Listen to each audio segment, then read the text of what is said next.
My parents bought my sister a BMW and ignored me for years. When she hit me with a wrench, I took them all to court, and that's where everything fell apart for them.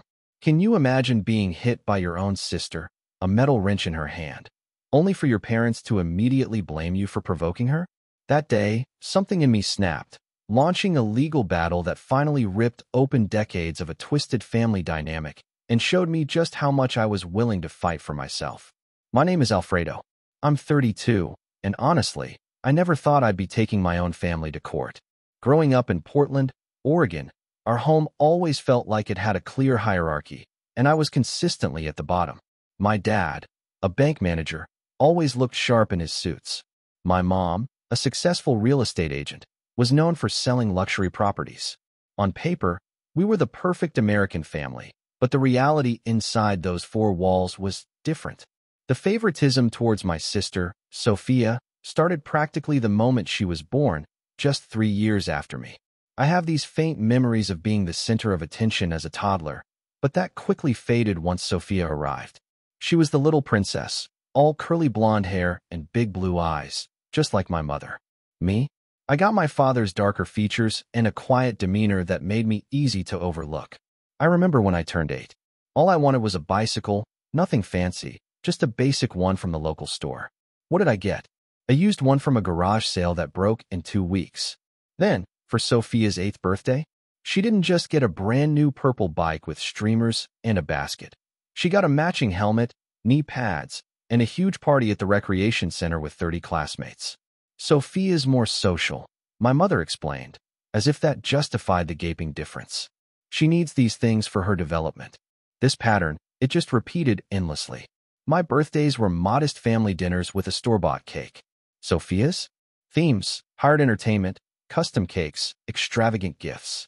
By 12, I stopped expecting anything. I stopped asking. The disparity wasn't just about celebrations, though. In 5th grade, I won the science fair with a project on automotive engineering, a real passion of mine, even then. Neither of my parents showed up for the awards ceremony, despite my repeated reminders. 2 weeks later, they both took the day off work to watch Sophia in a school choir concert where she didn't even have a solo. Your project was during work hours, Alfredo, my father said, waving me off. We can't just leave our jobs. That summer, I found my escape with my Uncle Frank, my father's brother. He let me help him restore his vintage Mustang. Taking something broken and making it work again? That gave me purpose. But when I excitedly told my parents what I'd learned, my mother wrinkled her nose. That's dirty work, Alfredo. You should focus on your studies instead of getting grease under your nails. My father just nodded along. Yet, when Sophia decided she was interested in fashion design and started cutting up old clothes, our basement was transformed into a studio for her. A sewing machine, a mannequin, supplies that must have cost thousands. By 13, I was pretty much self-sufficient. I packed my own lunches, washed my own clothes, learned to cook. My mom, meanwhile, still laid out Sophia's clothes every morning and made her special lunches with little notes tucked inside. My dad would help Sophia with her homework every night. Me? When I asked for help with algebra, I was told to figure it out. When I was 16, after seeing Sophia get a new laptop for decent at best grades, I finally gathered the courage to confront them. I don't understand what I did wrong, I said one night at dinner. Why does Sophia get everything handed to her while I have to work for every little thing? The silence was suffocating. Then my mother reached across the table, patted my hand with this condescending smile. You've always been so independent, Alfredo. We're just giving you both what you need. Sophia needs more support, and you need to learn self-reliance. We love you both equally. My father didn't even look up. Don't be dramatic, son. This victim mentality won't get you anywhere. That was my first experience with gaslighting, though I didn't know the term then. They made me question my own reality. Was I just being too sensitive? Misinterpreting things? But the evidence, it was just too consistent to deny. Uncle Frank became my sanctuary. A bachelor with no kids, he saw my passion for mechanics. Every Saturday, I'd bike to his place, working alongside him. He taught me about engines, transmissions, the sheer satisfaction of solving a problem. You've got a gift, Alfredo, he'd say, his hands covered in the same grease my mother detested. Don't let anyone tell you different. Those hours with him, covered in motor oil, learning the intricacies of auto repair, They gave me more validation than I'd ever gotten at home. It wasn't just about a skill. It was about finding someone who saw value in me. At home, the dynamic was always the same. Sophia would make a demand, and my parents would rush to fulfill it. I would achieve something significant, and it would barely register. I learned to stop sharing my accomplishments, just to avoid the pain of their indifference. By senior year of high school, I knew I had to create my own path, without them. It was liberating, but also profoundly sad. No child should have to accept that their parents' love is conditional. But that was my truth. I graduated high school with honors, a 3.8 GPA, even working part-time. On that sunny June morning, as I walked across the stage, I searched for my parents. They were there, but their eyes were fixed on their phones, probably taking pictures of Sophia, who was an usher as a sophomore. When my name and academic honors were announced, there was a brief clap. No cheering, no whistles, just silence. My mother gave me a quick hug. "Good job, Alfredo," before turning to gush about Sophia's ushering duties, how beautiful she looked in her special sash. The contrast became even starker when Sophia graduated 2 years later. My parents threw her a huge party, flew in family from across the country, and gave her a diamond necklace. My graduation gift? A $50 department store gift card. College brought new challenges. I got into Portland Community College's automotive technology program, a perfect fit. When I showed my parents the acceptance letter, my father just glanced at it. Community college? Well, I guess that makes sense for you. The real blow came when I asked for tuition help. They exchanged uncomfortable glances. "We're really stretched thin right now, Alfredo," my father explained. "With the economy and the mortgage, we just don't have extra funds." I nodded. I'd expected it. "I understand. I'll figure it out." 2 weeks later, Sophia burst through the door, waving an acceptance letter from the prestigious Pacific Northwest Fashion Institute. My parents erupted. Champagne, calls to relatives. "We're so proud of you, sweetheart," my mother exclaimed, hugging Sophia tight. "Don't worry about a thing. We'll handle all the costs. You just focus on becoming a great designer." I sat there, silently completing a financial aid application, as my parents promised Sophia full tuition, apartment rent near campus, living expenses. Her private art school was 4 times what my program cost. When I moved out to a tiny studio apartment near campus, they didn't help. I borrowed Uncle Frank's truck and moved my few belongings myself. Sophia? My parents hired movers, bought her new furniture, stocked her luxury student apartment fridge with groceries. But college, despite the challenges, became a turning point. For the first time, I was surrounded by people who shared my passion, who valued hard work and technical skill. I made friends who saw the disparity in my family's treatment and offered the support my parents never did. "That's not normal, man," my classmate Jordan said, after hearing my parents decline to help with textbooks. Parents are supposed to help if they can, and it sounds like they definitely can. Working 20 hours a week at Jerry's auto shop while carrying a full course load was exhausting, but it was invaluable. Jerry Peterson, the owner, recognized my talent. He gave me increasingly complex repairs, then a raise. "You've got the best diagnostic instincts I've seen in 20 years, he told me once. "Keep this up, and you'll go far." His words meant more to me than any praise I'd ever gotten from my parents.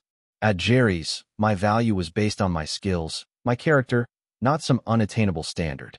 As my confidence grew, the emotional distance between me and my family widened.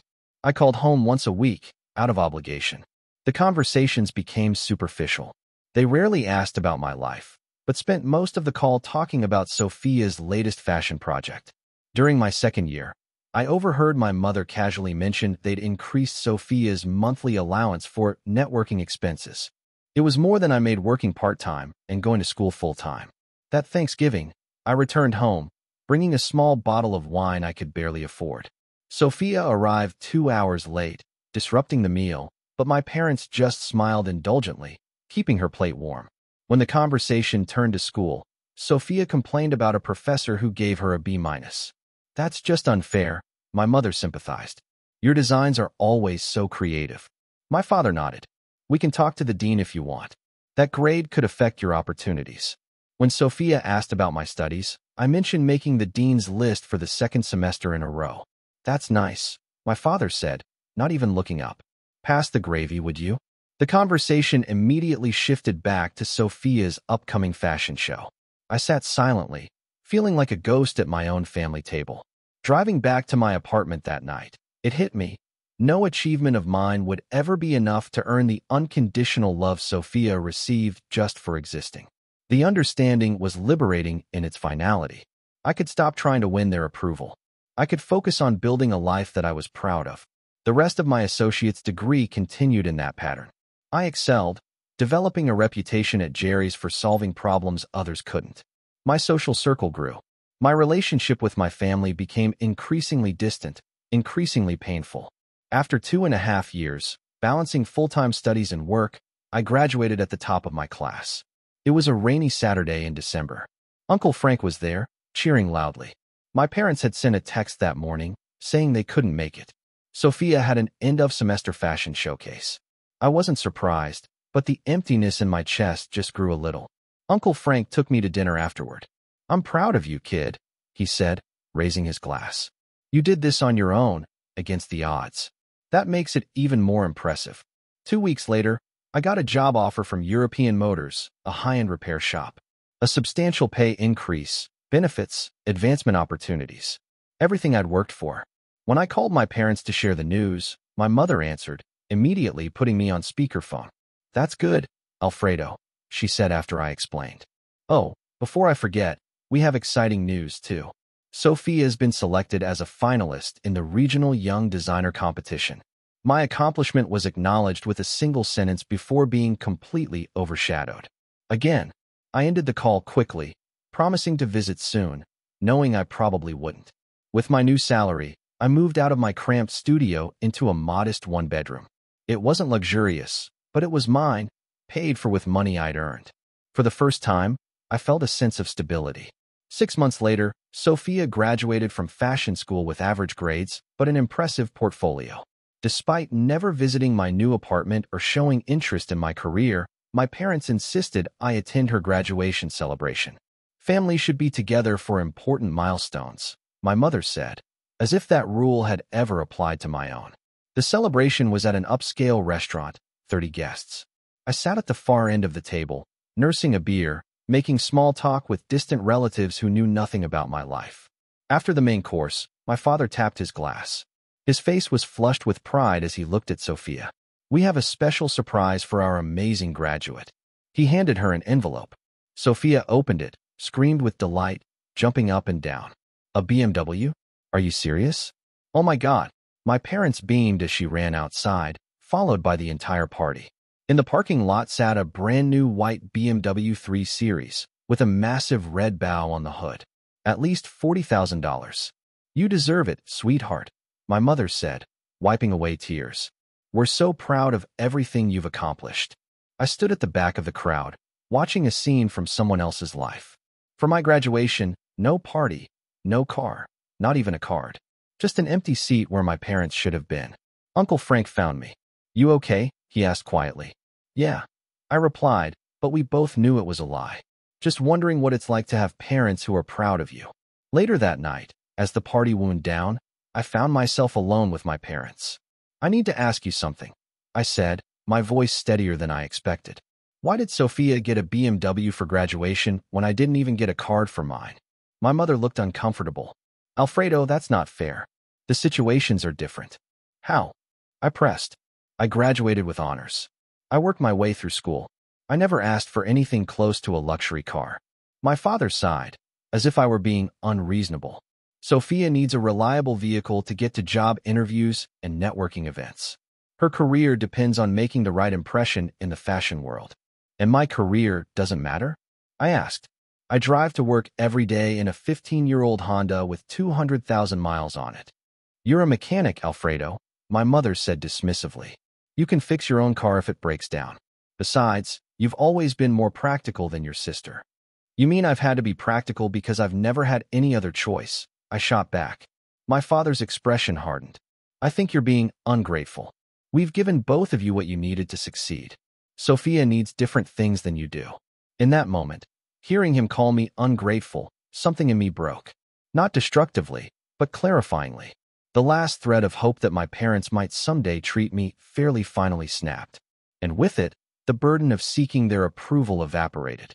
"You're right," I said quietly, standing up. "Sophia does need different things than I do. She needs constant validation and material gifts. I just needed parents who showed up." I left the restaurant before they could respond, driving home in my old Honda that felt more like a badge of honor than ever before. That car represented every hour I'd worked, every obstacle I'd overcome. After that night, I consciously limited contact with my family to major holidays. I focused on my career at European Motors, advancing quickly. But the years of favoritism and neglect had left deep emotional scars. I developed anxiety in social situations, constantly questioning if I was good enough, if people would find me lacking, just like my parents seemed to. After a particularly severe anxiety attack following a phone call with my mother, who'd spent 20 minutes detailing Sophia's latest achievements without asking one question about my life, I finally sought professional help. Dr. Rachel Bennett, a therapist specializing in family trauma, helped me understand the toxic dynamic. "What you're describing is classic narcissistic family dynamics, with you cast in the role of the scapegoat and your sister as the golden child," she explained. "It's not about anything you did or didn't do. This pattern was established long ago and says everything about your parents' issues and nothing about your worth." Those sessions were painful, but illuminating. For the first time, I had a framework. The favoritism wasn't because Sophia was better or I was lacking. It was because my parents had created a dysfunctional system that required one child to be idealized and another to be diminished. Understanding didn't erase the hurt, but it helped me separate my self-worth from their inability to love me as I deserved. It was a slow, uneven process, but with each passing month, I felt more anchored in my own value, less desperate for approval I'd likely never receive. 3 years after Sophia's graduation, I reluctantly agreed to a family barbecue at my parents' house. Uncle Frank had convinced me to go. "Just make an appearance, be civil, and leave if it gets uncomfortable." It was a warm July afternoon. The driveway was crowded, including Sophia's white BMW, still gleaming. I parked my Honda on the street, took a deep breath, and headed inside. My mother greeted me with a quick hug before returning to her conversation. My father nodded, flipping burgers. Neither asked about my life. I grabbed a beer and found Uncle Frank. For the first hour, it was uneventful. Small talk with relatives, avoiding my parents, brief, polite exchanges with Sophia. She'd started a small clothing line, funded entirely by my parents. "Business is tough," she complained, scrolling through her phone. "But Daddy says he'll cover the rent on my design studio for another year." I nodded, that familiar reminder of the financial support I'd never received. "That's fortunate. Commercial space is expensive." As the afternoon progressed, my father approached me. "Alfredo, the check engine light came on in my car yesterday. Since you're here, would you mind taking a look?" It was the closest thing to recognition of my professional skills I'd ever received from him. I agreed. "Sure, I can check it out. Keys in the usual place." He nodded, and I headed to the garage, almost glad for the excuse. His Audi was inside. I popped the hood. I was checking engine sensor connections when the side door opened. Sophia walked in. "There you are," she said, an edge of irritation already in her voice. "I've been looking all over for you." I glanced up. "Just helping Dad." "What's up?" "My car is making this weird noise when I accelerate. I need you to fix it." The entitlement in her tone was nothing new, but being in our childhood garage, again expected to drop everything for Sophia, just triggered a deep weariness in me. "I can take a quick look before I leave, but if it needs actual work, you should bring it into a shop," I replied, going back to my father's engine. Sophia's expression hardened. "Why can't you just fix it? That's what you do, right?" "Fix cars." "Yes. At my job, where I get paid for my expertise," I explained patiently. "Just like you get paid for your clothing designs." "Are you seriously going to charge your own sister?" she asked incredulously. "After everything Mom and Dad have done for us." The irony was so profound, I actually laughed, which only angered her more. "What's so funny?" she demanded. "Sophia," I said, challenging her. "They bought you a BMW and funded your entire business. Meanwhile, I put myself through school while working full-time and never received a dime of support. So, yes, I value my time and skills enough not to work for free, even for family." Her face flushed. "That's such. You've always been jealous of me. Mom and Dad helped you plenty, but you were too proud to accept it. I straightened up from the engine. Name one time they offered meaningful help that they didn't give you tenfold. Sophia crossed her arms, unable to provide an example, but unwilling to concede. You know what? Forget it. I'll take it to the dealer. I don't need your help. That's probably best. I agreed, turning back to my father's car. The dealer can. I never finished that sentence. Out of the corner of my eye, I saw Sophia grab something from my father's workbench. Before I could fully register what was happening, an explosive pain ripped through my left shoulder as something heavy connected.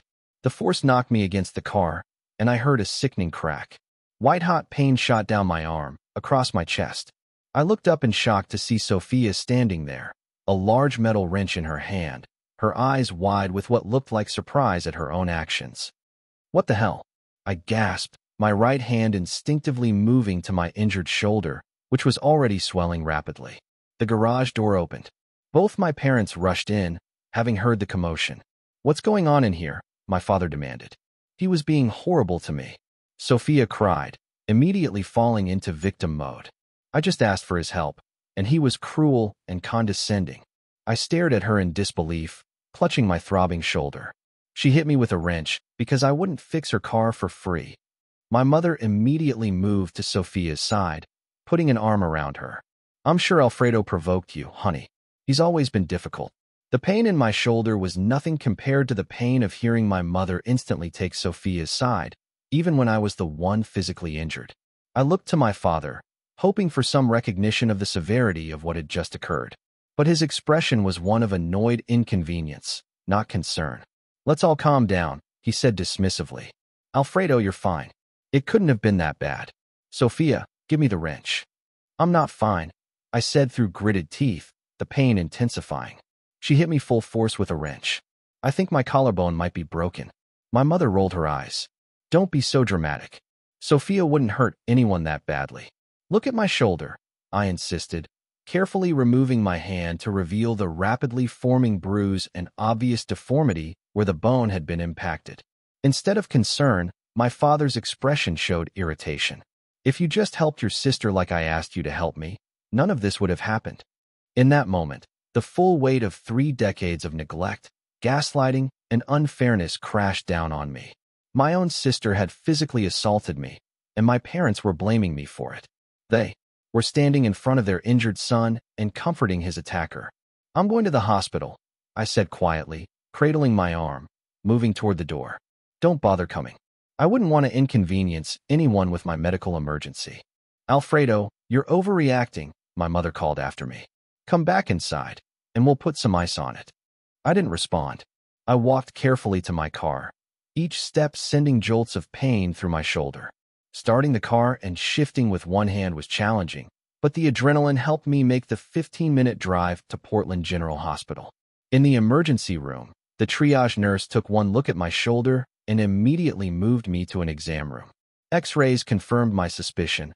My clavicle was fractured, a clean break where the wrench had made impact. This is a significant injury, Dr. Wilson said. How did you say this happened? I hesitated only briefly before telling the truth. My sister hit me with a mechanic's wrench during an argument. The doctor's expression changed. That's assault. Have you reported this to the police? No, I admitted. It's complicated. Family dynamics. I understand family is complex, he replied. But this is a serious injury caused by another person with a weapon.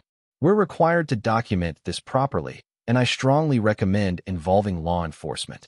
As he fitted me with a special sling, a social worker named Karen joined us. She gently explained my options, provided resources for victims of family violence. Many people don't realize that family violence isn't just between intimate partners, she said. Sibling abuse is real and often goes unreported because of family pressure and complicated emotions. I left the hospital 3 hours later with an immobilized shoulder, pain medication, and a stack of pamphlets about assault, victims' rights, and the legal process. And Karen's card, her direct number, and assurance I could call anytime. Driving home was even harder. When I reached my apartment, my friend Lucas was waiting, worried. Dude, where have you been? I've been calling for hours. Then he saw my sling. What the hell happened? I invited him in and told him everything. The barbecue, Sophia's demand, the wrench attack, my parents' reaction. Lucas listened in growing disbelief and anger. You need to press charges, he said firmly. That's assault with a deadly weapon. She could have killed you if she'd hit you in the head. They're my family, I said weakly, the painkillers finally making my thoughts fuzzy. Family doesn't do this, Lucas countered, gesturing to my shoulder. And family definitely doesn't blame you for being attacked. If some random person at a bar did this, would you just let it go? His question lingered as I drifted into an uneasy sleep. The pain, a constant reminder of the violence and my parents' absolute failure to protect me. Morning brought painful clarity. As I struggled to dress myself one-handed, my phone buzzed with texts from my parents. I expected concern, apologies. Instead, I found accusations.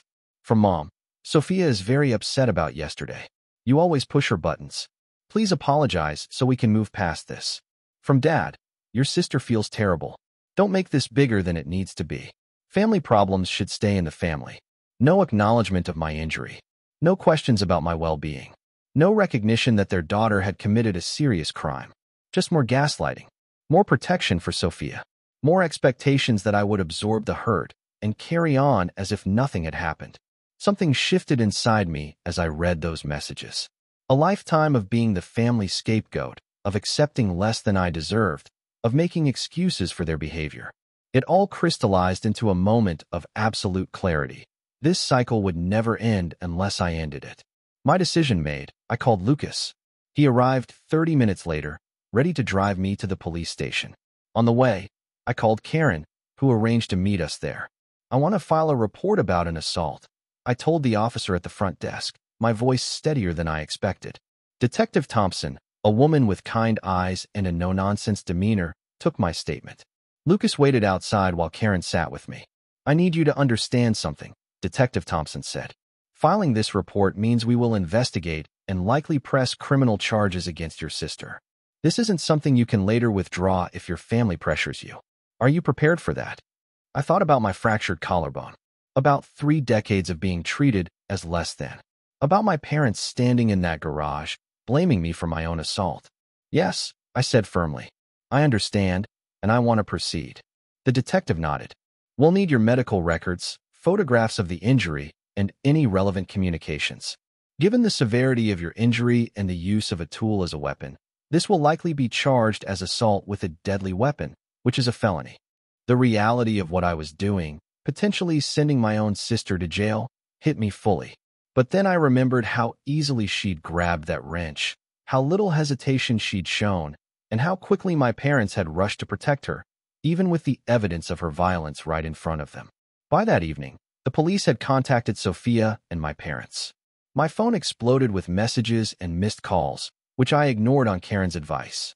The next morning, I retained attorney Sarah Martinez, who specialized in assault cases. Your case is strong, she assured me, but you should be prepared for significant backlash from your family. They've established a pattern of protecting your sister at your expense, and that won't change just because the legal system is involved. She was right. The cease and desist letter she sent, instructing them not to contact me directly, only escalated their fury. They began reaching out to extended family, telling a distorted version of events that painted me as vindictive and unstable. Aunt Melissa, my mother's sister, called despite the cease and desist. How could you do this to your own sister? She demanded. Over a little argument. Your parents are devastated. She broke my collarbone with a wrench. I replied calmly, before ending the call and blocking her number. Uncle Frank was one of the few who stood by me. I've watched how they've treated you your whole life, he said during a visit to help me with household tasks. This was a long time coming. You have every right to hold Sophia accountable. 3 weeks after filing the police report, the district attorney formally charged Sophia with assault with a deadly weapon.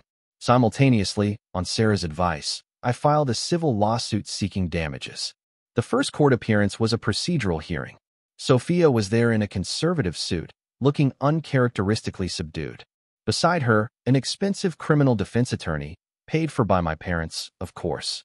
More shocking than her attorney was seeing my parents sitting directly behind Sophia, a united front supporting the daughter who had assaulted their son. They didn't even look in my direction as I entered, as if I were a stranger. Not guilty, Sophia stated when asked for her plea. despite the overwhelming evidence. Outside, local news reporters had gathered. Sarah had prepared me.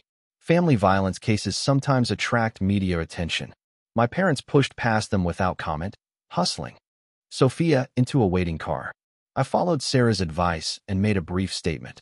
I'm pursuing justice through the proper legal channels after being assaulted by my sister, resulting in a fractured collarbone. I have no further comment at this time. That evening, the story was everywhere. Fashion designer charged with assaulting mechanic brother with wrench. The publicity seemed to enrage my family further. Distant relatives I hadn't spoken to in years called to express disapproval. Cousins sent judgmental messages. My father's other brother, Uncle David, left a voicemail saying, "No real man would send his sister to jail. Your grandfather would be ashamed." Their reactions only reinforced my decision. These people had enabled and encouraged the toxic dynamic. Their outrage wasn't about justice or my well-being. It was about maintaining the family system where Sophia could do no wrong and I could do no right. As the weeks passed, my support system solidified. Lucas and other friends helped with daily tasks. Coworkers adjusted schedules. Uncle Frank checked in daily. Meanwhile, the discovery phase of the civil lawsuit revealed just how deeply the financial favoritism ran. Sarah subpoenaed my parents' financial records, which showed that since our 18th birthdays, they had given Sophia over $200,000 in gifts, tuition, housing, and business investment. During that same period, their financial contribution to my life totaled less than $5,000. The psychological toll was immense. Some nights, I lay awake questioning if I was overreacting, being vindictive. Dr. Bennett helped me through these doubts.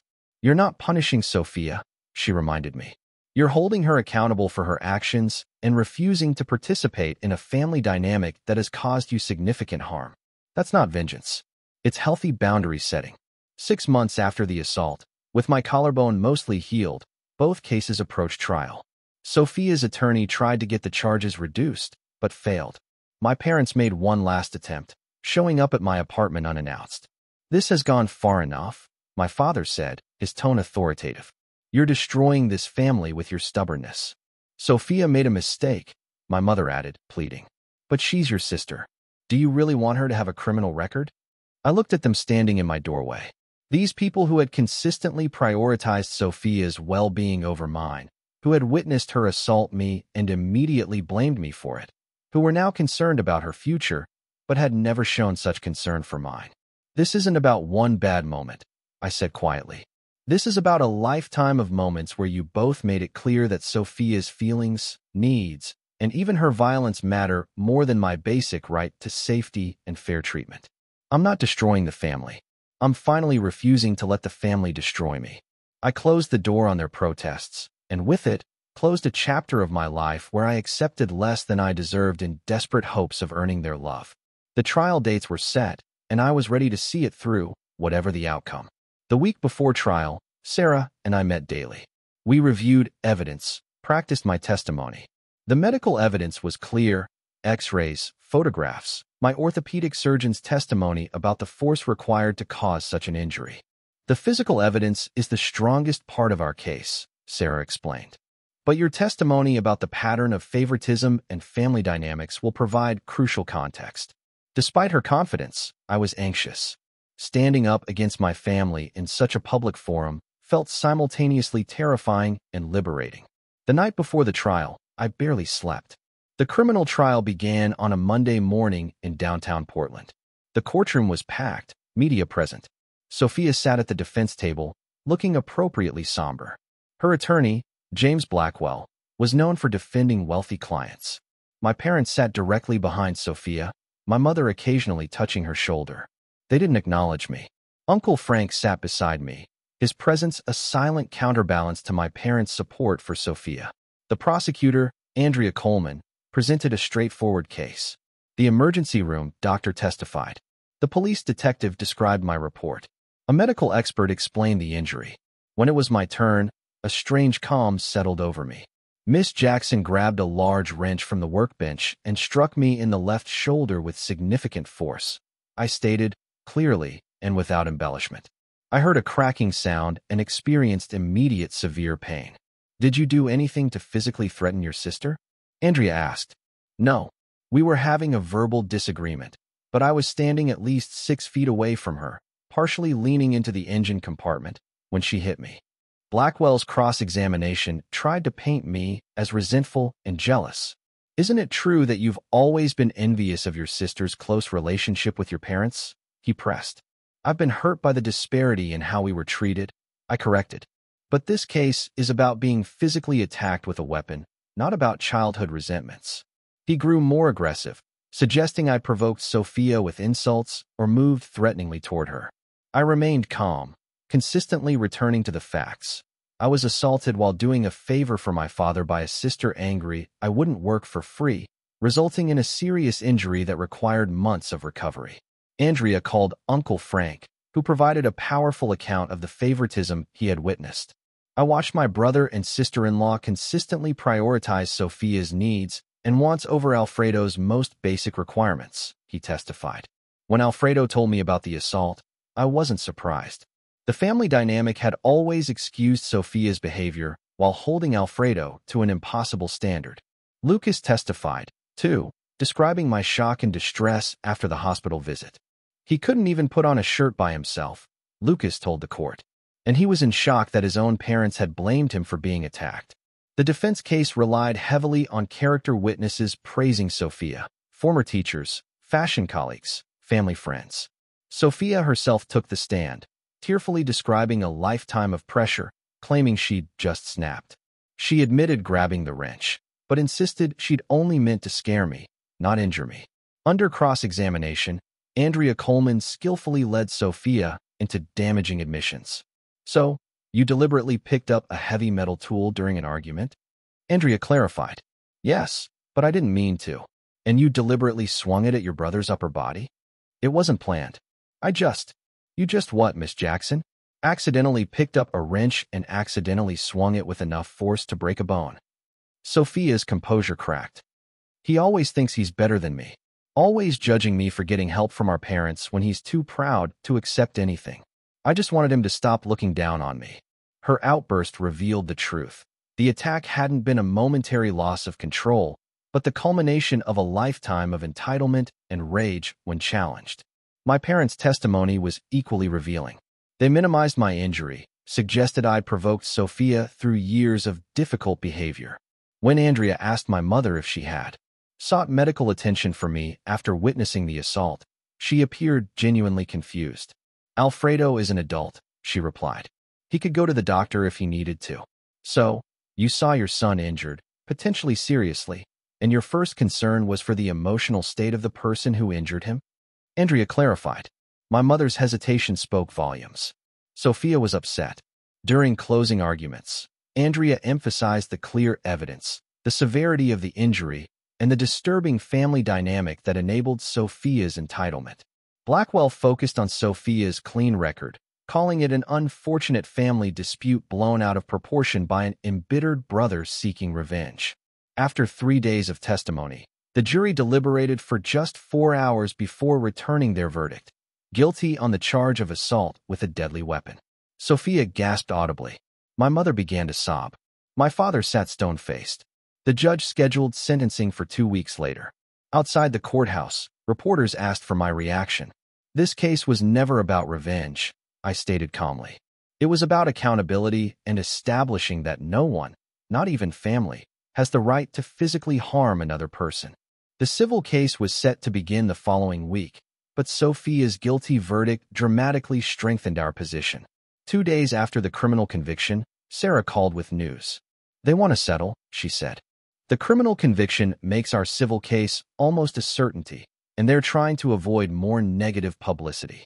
The initial offer was insultingly low, but over the next few days, through Sarah's skilled negotiation, the amount increased substantially.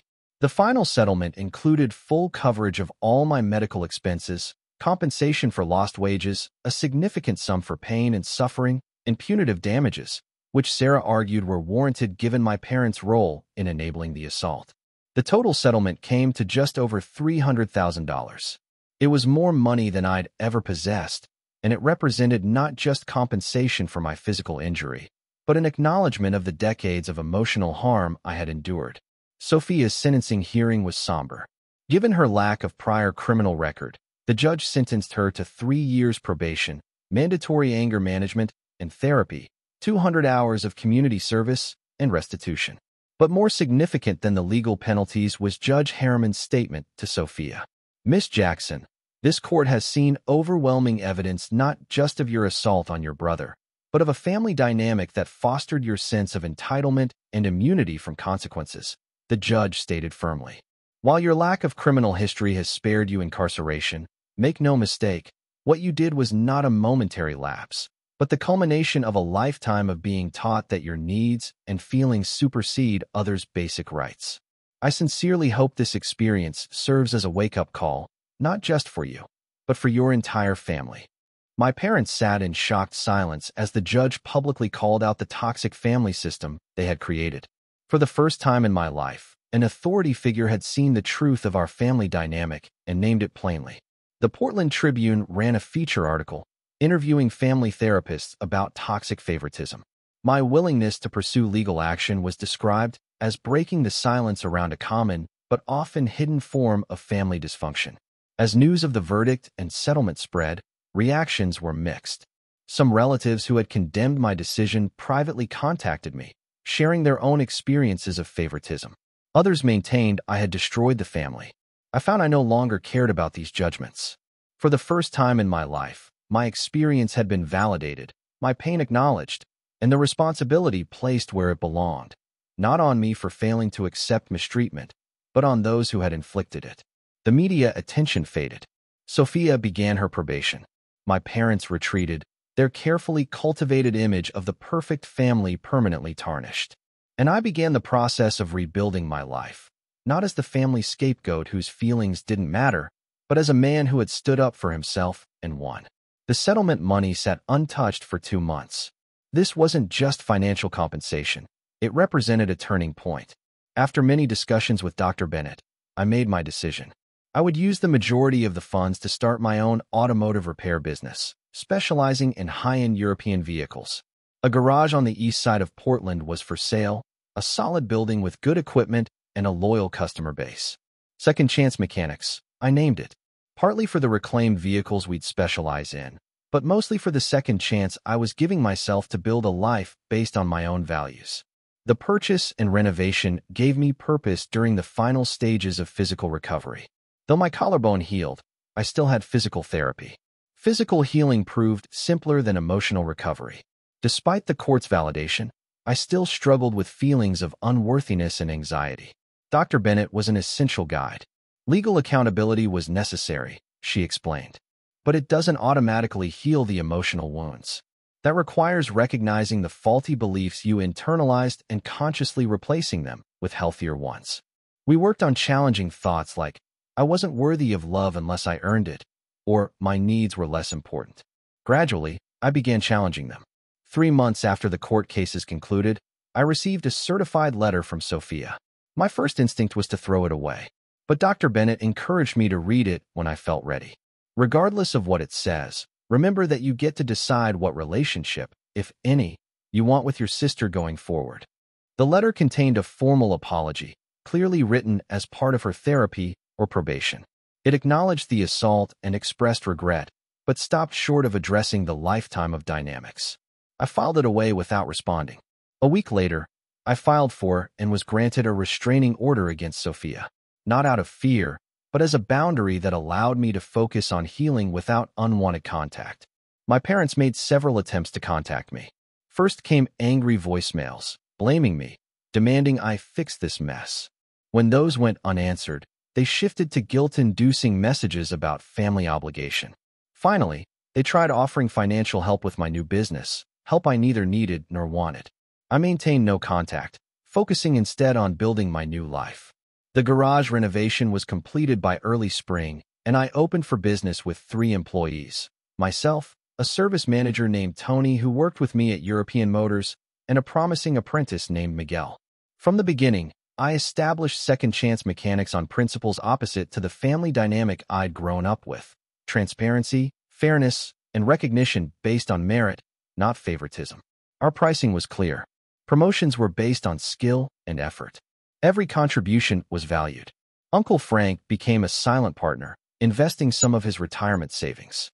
More importantly, he continued to be the supportive father figure I'd always needed, stopping by several times a week. "I'm proud of you, Alfredo," he told me on opening day. "You've built something important here, and not just a business."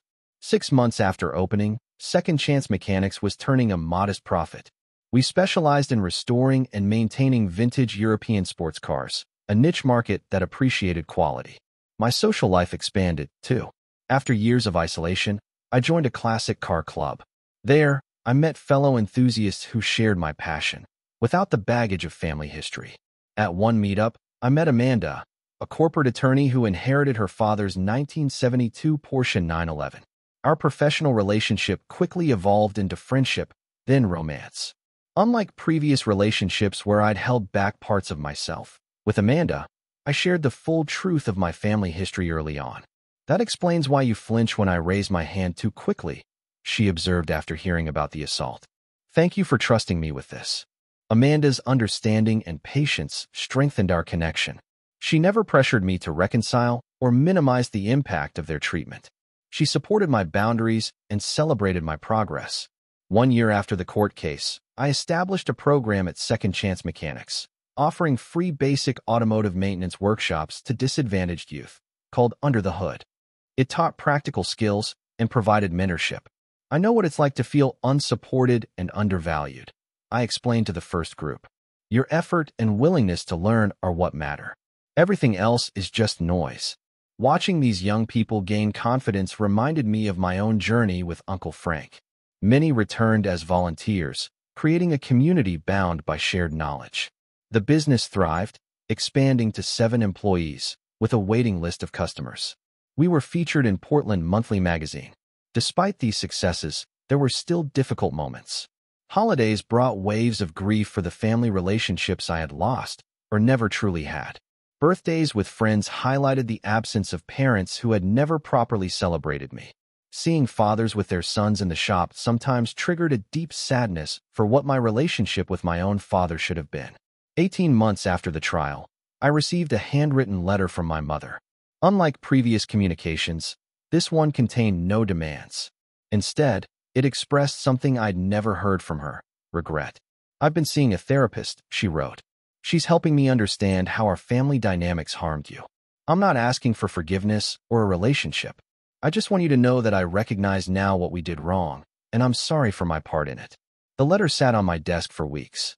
I felt no obligation to respond, no rush to forgiveness. Dr. Bennett helped me process these complex feelings. "People can grow and change," she acknowledged. "But that doesn't obligate you to re-enter a relationship that caused you harm. You get to decide what, if any, contact serves your well-being." I chose not to respond immediately, focusing instead on the life I was building: a business based on integrity, friendships founded on mutual respect, and a romantic relationship with healthy communication and boundaries. If reconciliation with any family members was to occur, it would happen on my terms, when and if I was ready. The journey from family scapegoat to self-reliant business owner had been painful, but ultimately transformative. The legal victory was important, not because of the financial settlement, but because it represented the first time my experience had been publicly validated, my pain acknowledged as real, and the responsibility placed where it belonged. More valuable than any court verdict was the inner freedom I had gained. Freedom from seeking approval that would never come, from accepting blame that wasn't mine to carry, from participating in a family system that required my diminishment to function. Looking back on the path that led me here, from the neglected child desperate for parental love, to the determined student working his way through college alone, to the injured brother finally standing up for himself in court, I recognized that each stage had strengthened me. The hardships hadn't broken me. They had forged my resilience, my work ethic, my capacity for empathy toward others who felt unseen. The wrench that broke my collarbone had also, ironically, broken the chains of a toxic family dynamic I might otherwise have remained trapped in forever. The injury that caused such physical pain had ultimately freed me from a lifetime of emotional pain. As I closed the garage one evening, watching the sunset reflect off the polished hoods of the vintage cars in our showroom, I felt a quiet peace settle over me. My worth had never been determined by my parents' capacity to recognize it. My value had never depended on Sophia's willingness to respect it. Those were truths I had always carried within me, waiting to be claimed. Have you ever had to make the difficult decision to distance yourself from toxic family members for your own well-being? I'd love to hear your stories in the comments below. If this resonated with you, please hit that like button and subscribe to hear more stories about finding strength through adversity. Share this with someone who might need to be reminded that standing up for yourself isn't selfish, it's necessary.